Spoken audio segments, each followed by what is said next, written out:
2015, année des records en matière de réchauffement climatique. C'est l'année la plus chaude sur la planète depuis 1880. Ses effets se ressentent encore en 2016. Lorsqu'on parle de changement climatique, c'est vraiment sérieux. Alors, la descente n'est pas programmée pour tout de suite. Donc ça veut dire que 2016, c'est pourquoi on sent encore la chaleur au niveau de 2016 maintenant. Jusqu'en juin, il fera encore chaud. Alors la particularité de 2016 pour le Bénin, c'est que les pluies ne seront pas continues. Nous aurons des quantités de pluie, mais les pluies vont couper au beau milieu. Déjà en février-mars, en une semaine, on a perdu 10 mètres de côte sur notre côte là, après les épis. Vous voyez? Et l'année passée, on a perdu jusqu'à 40 mètres. Contrairement à ce qu'on avait eu avant, c'est la moyenne de 15 l'année. Les habitants de Parakou avaient déjà reçu des informations relatives à ce changement climatique. Parce qu'il y a eu un peu de pluie à Parakou et je leur dis qu'après ça va couper. Et on aura une grande chaleur avant que cela ne reprenne. C'est ça qu'on est en train d'analyser maintenant.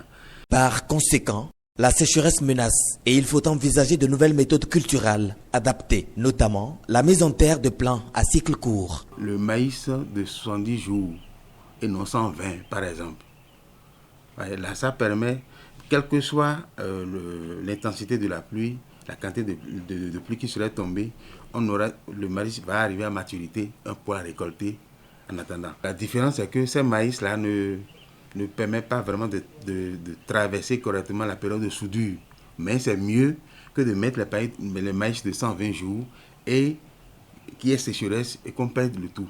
Ceci est important pour moi parce que ça touche la sensibilité du pays et ça touche la sécurité alimentaire. Nous devons vraiment en tenir compte.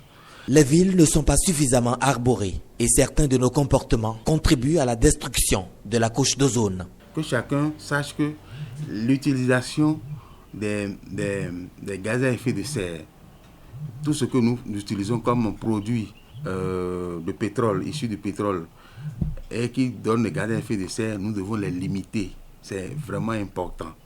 Lorsqu'on va les limiter, on va œuvrer, enfin, ça va aider un peu à jouer sur les changements climatiques. Il ne faut pas dire que c'est les pays développés qui le font. Non, chacun à ce niveau, nous devons vraiment cesser d'utiliser les énergies fossiles et aller vers les énergies renouvelables. Sinon, chaque année, le climat sera perturbé et les conséquences seront très graves pour nous. L'université promet d'accroître ses recherches de semences adaptées aux nouvelles exigences climatiques.